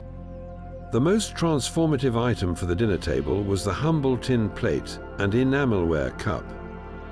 Tinware, made from thin sheet iron coated in tin to prevent rust, was lightweight, durable, and most importantly, cheap to mass produce. Unlike wood, it didn't absorb flavors or harbor bacteria as easily. It could be scrubbed clean with sand and water, and it was uniform.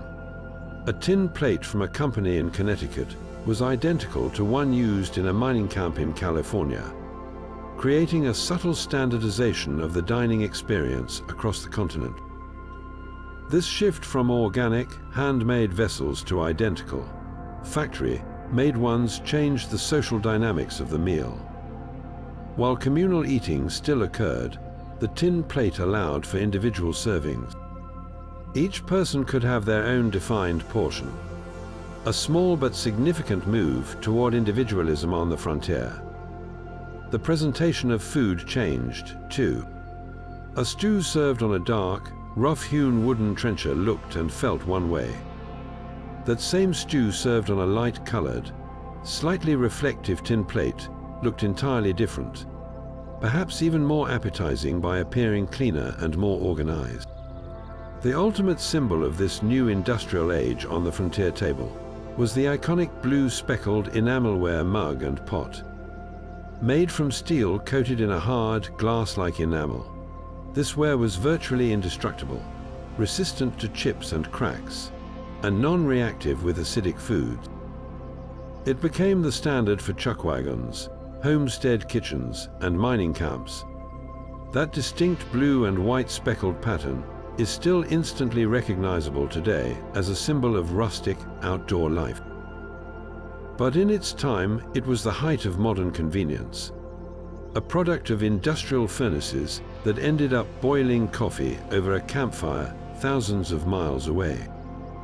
The journey from a personally carved gourd to a mass-produced enamel cup represents one of the quietest but most profound revolutions on the frontier.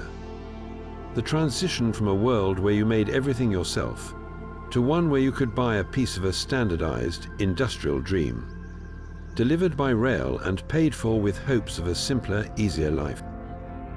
For many Native American tribes, food was never merely sustenance. It was a sacred dialogue with the natural world, a continuous cycle of gift and gratitude that wove the spiritual and the physical into a single, inseparable whole. Among the Nez Perce of the Pacific Northwest, the annual return of the salmon was not just a seasonal event to be harvested, but a spiritual homecoming to be honored. Before a single fish was taken, elaborate ceremonies were held to welcome the salmon people back to their ancestral waters. The first salmon caught was often treated with the reverence of a visiting chief, carefully prepared and shared among the entire village in a ritual feast. Its bones were then returned to the river with prayers and thanks, ensuring the spirit would complete its journey and convince its kin to return in abundance the following year. This practice reflected a profound understanding of ecological reciprocity, the belief that taking a life necessitated honoring it, and that gratitude was the essential currency for continued abundance. On the Great Plains, the relationship between the Lakota and the bison was even more deeply intertwined. A successful hunt was preceded by days of prayer, purification in sweat lodges, and the seeking of visions.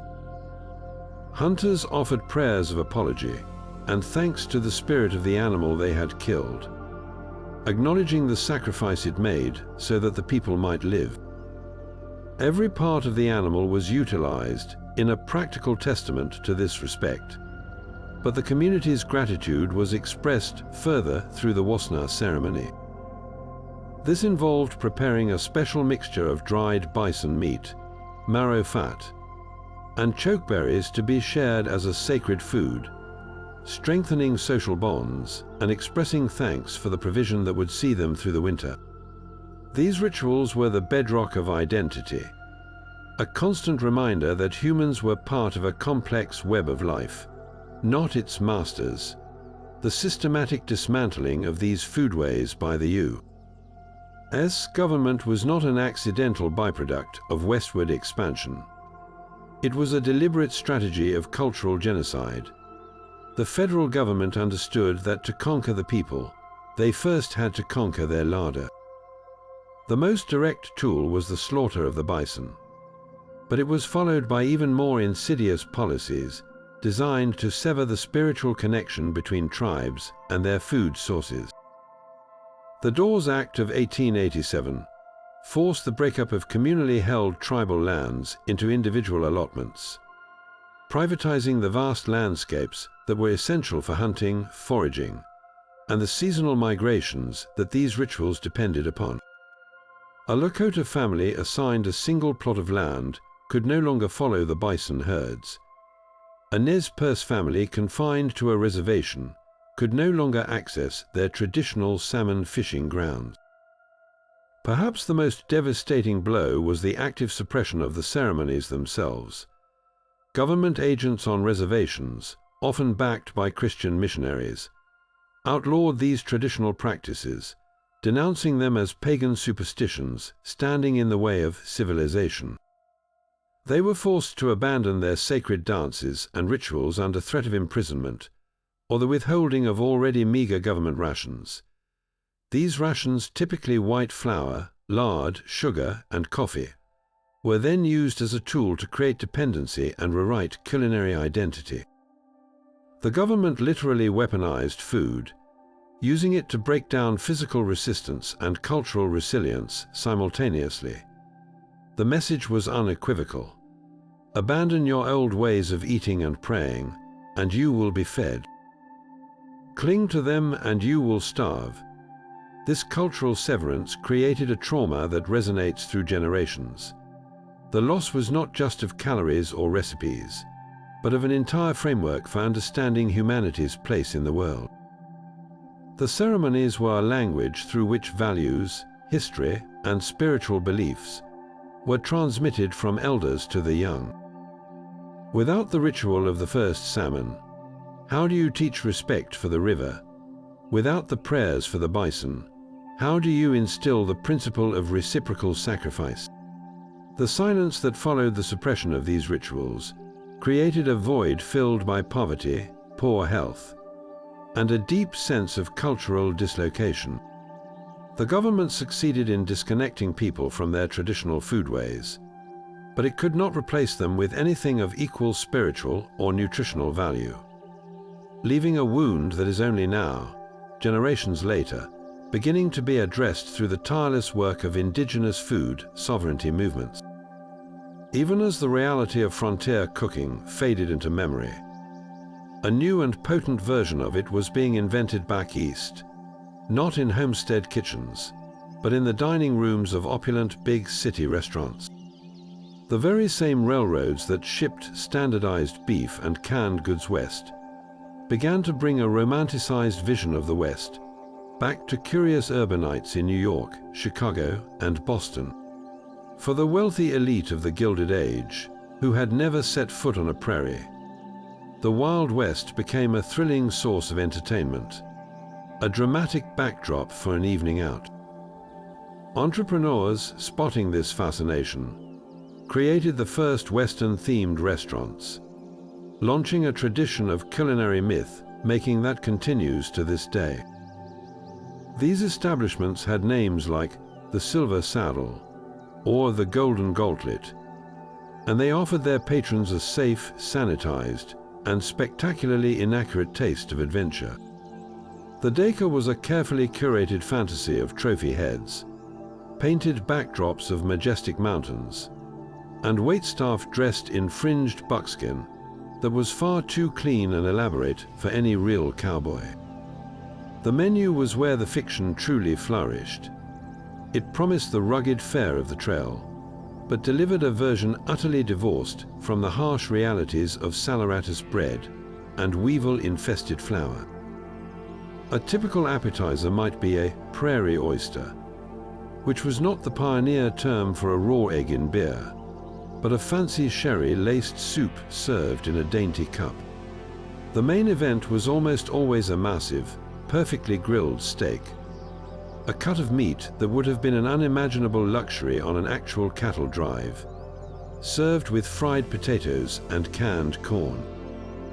The most telling distortion was the complete absence of the ingredients that truly defined the frontier diet. There was no sourdough bread, because maintaining a starter was too much trouble for a city kitchen. There was no sorghum molasses. Instead, refined white sugar sweetened everything. The complex, smoky flavor of true buffalo jerky was replaced by overly salted beef strips. And perhaps most tellingly, the entire concept of foraging and scarcity was erased. These menus offered abundance and choice, the exact opposite of the pioneer experience. They served oysters shipped in by rail and exotic pineapples from Hawaii, presenting them as if they were somehow part of the Western mythos, a testament to industrial triumph over nature rather than a struggle alongside it. This culinary repackaging had a profound effect on the national consciousness. For millions of Americans living in industrialized cities, their entire understanding of what it meant to eat in the West was formed not by journals or letters, but by these theatrical restaurant experiences. The gritty, desperate, and ingeniously creative act of survival was smoothed over and served on a silver platter. The real flavors of perseverance, the tang of fermented pickles, the earthy heartiness of prairie turnip stew, the life-saving sharpness of wild berries, were replaced by a simple, powerful story that the West was a place of endless, charred beef and simple, macho comforts. This restaurant-born myth eventually looped back westward itself, influencing the menus of diners and steakhouses in actual Western towns, which began serving tourists the romanticized food they expected to find, forever cementing the Hollywood Chuckwagon plate as the official cuisine of a past that never really existed. Amidst the stark landscape of salt pork and hardtack, a singular sweet treat managed to not only survive but thrive. Its recipe passed down through generations as a treasured artifact of culinary ingenuity. This was the cowboy cookie, a dense, formidable confection that was less a dessert and more a piece of edible equipment, engineered for the specific challenges of life on the trail. Unlike the delicate pastries of the East, this cookie was built for endurance, a compact caloric bomb designed to withstand the jostling of a saddlebag, the heat of the desert sun, and the test of time without crumbling into dust. Its very existence was a testament to the cowboy's need for portable energy, a sweet reprieve from the monotony of beans and bacon that could provide a quick burst of fuel during long hours in the saddle. The recipe was a masterpiece of practical baking, each ingredient chosen for its shelf stability, nutritional value, and ability to contribute to the cookie's rugged architecture. Rolled oats formed the hearty base, providing complex carbohydrates for sustained energy release. Cheap and readily available white sugar, and often a generous pour of sorghum molasses, not only sweetened the dough but also acted as a natural preservative, drawing out moisture and creating an environment where bacteria couldn't easily thrive.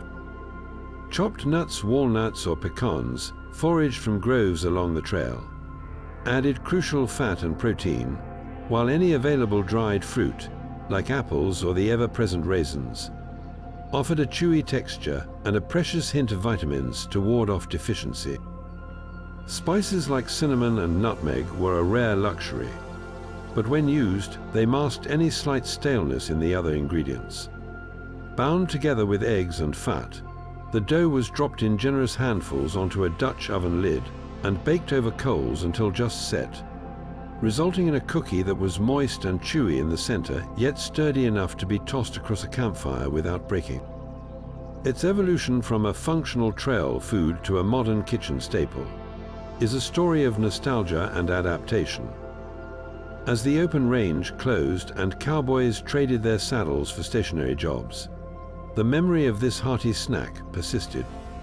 The recipe, often scribbled on a note card and labeled ranch cookies, or cowboy cookies, began appearing in community cookbooks and newspaper columns in the early 20th century. A comforting taste of a romanticized past for housewives in towns that had once been frontier outposts.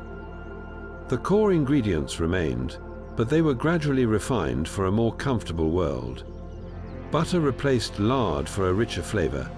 Chocolate chips, a 20th century invention, were enthusiastically adopted, becoming a staple in the modern version. The once essential sorghum molasses was often swapped for the more convenient brown sugar. What was once a vital survival food had been reborn as a symbol of rustic, wholesome comfort. Its tough, travel-ready nature now a charming novelty, rather than a strict requirement. This cookie's journey from a necessary source of calories to a beloved recipe is a small, sweet metaphor for how we remember the West. We've softened its edges and sweetened its story, transforming a tool of survival into a simple pleasure. Yet, with every bite of a cowboy cookie chewy with oats, studded with fruit and nuts, we are, perhaps without even knowing it, tasting a direct link to the ingenuity of those who carried a little taste of comfort in their saddlebags. A durable reminder that even on the most unforgiving trail, there was always room for a small, sweet piece of home. Yet even as these foods faded into obscurity, a quiet counter-revolution has been brewing, driven by chefs, historians, and farmers who believe these lost flavors hold the key to a more flavorful and sustainable future. This isn't just about nostalgia. It's a movement to reconnect with the land, preserve biodiversity, and reclaim a culinary heritage that industrial agriculture nearly erased.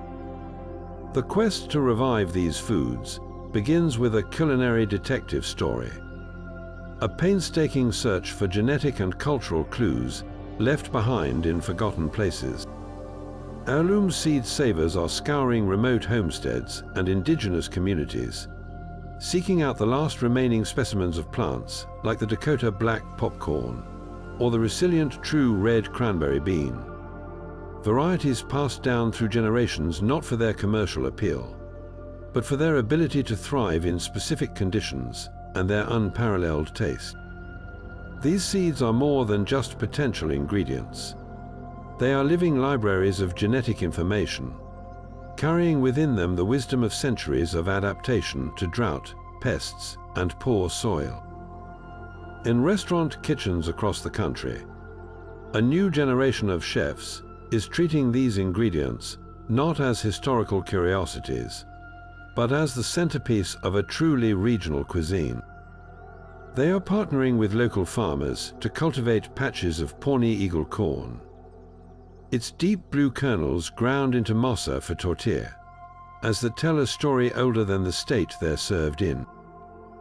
They're foraging for buffalo berries to create a tart, complex sauce that challenges the dominance of imported citrus. And they're working with ranchers raising heritage breeds like Randall lineback cattle on native grasses, resulting in beef with a deeper, richer flavor profile than any feedlot steak. These chefs are modern alchemists, using old world preservation techniques not out of necessity, but for the incredible depth of flavor they impart. You might find a dish featuring koji-cured bison inspired by pemmican, or a dessert of sorghum molasses cake with a whipped prairie plum jelly. Each bite a conversation between the past and the present. The question remains, however, whether these rediscovered flavors can find a lasting place beyond the menus of high-end restaurants. The answer may lie in a growing consumer desire for authenticity and transparency in what they eat. People are increasingly curious about the story behind their food, where it came from, who grew it, and how its production impacts the environment. The narrative of a potato variety saved from extinction by a dedicated botanist, or a cheese made from the milk of heritage breed cows grazing on restored prairie, holds a power that an anonymous supermarket product can never match. This movement is also fueled by a pressing need for agricultural resilience. Monocultures are vulnerable to disease and climate change, While diverse, locally adapted crops offer a buffer against these threats. The very traits that made these foods unprofitable for industrial scale, their toughness, their deep roots, their unique flavors, are now being recognized as invaluable assets for building a more secure food system. This revival is about more than just taste. It is an act of cultural reconciliation and healing. For Native American communities, the effort to bring back ancestral foods like the Three Sisters, wild rice, and traditional varieties of squash is a powerful form of cultural reclamation. It's a way to restore physical health by returning to a more nutritious diet, and to strengthen spiritual health by reviving the ceremonies and languages that are intrinsically tied to these foods. Seed by seed, recipe by recipe, this movement is stitching a tapestry back together, proving that the lost foods of the Wild West were never truly gone. They were simply waiting in the margins of old journals and in the memories of elders for a new generation to appreciate their value, not just as historical artifacts, but as vital, vibrant, and delicious solutions for the future. So as we've journeyed together from the open plains to the mining camps, from the Horno ovens to the chuckwagons, a much richer and more complex picture of the Wild West emerges, one that goes far beyond the Hollywood myth of steak and beans. This was a culinary landscape painted in 1,000 different shades of ingenuity and necessity. A world where a single cookie was engineered for survival, and a cup of coffee might be brewed from roasted acorn. The true flavor of the frontier was the tang of sourdough carried for thousands of miles, the earthy sweetness of a prairie turnip foraged from the tough soil, the life-saving sharpness of a wild plum jelly, and the profound gratitude expressed in a prayer for the bison. These lost foods are more than just forgotten recipes. They are the deepest layers of the story, telling us about incredible resilience, tragic loss, and the quiet, daily acts of creativity that built a nation. What we lost when these foods vanished wasn't just a set of dishes, but an entire philosophy of eating rooted in place and community. We traded the diverse, hyper-local flavors of the bison, the Pawnee corn, and the foraged berry for the uniform, predictable taste of canned beef and white sugar. We exchanged a deep, hard-won literacy of the land for the convenience of the general store. The railroad and the tin can didn't just bring new foods, they actively dismantled ancient foodways, severing a connection between people and their environment that had sustained cultures for millennia. This story is a powerful reminder that progress always comes with a cost, and that often what we gain in convenience, we can lose in flavor, diversity, and meaning. But this history isn't just something to mourn, it's an invitation. It asks us to look at our own plates and consider the stories they hold. Every family has its own culinary heirlooms, a special holiday recipe, a way of preparing a dish that seems unique, a story about a grandparent who made something incredible from very little. These are your personal lost foods, the threads that connect you to your own history.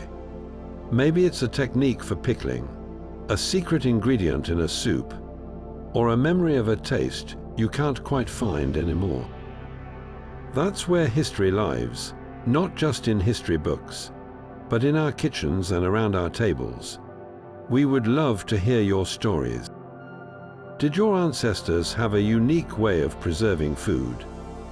Is there a family recipe that has been passed down through generations that tells a story of migration or survival? Share your own food history in the comments below. Let's build a living archive of these incredible stories together. Your memory might be the key to understanding a piece of history that would otherwise be forgotten. By sharing these tastes of the past, we keep them alive, honoring the ingenuity and the heart of everyone who ever cooked a meal against the odds, ensuring that their story and their flavor is never truly lost.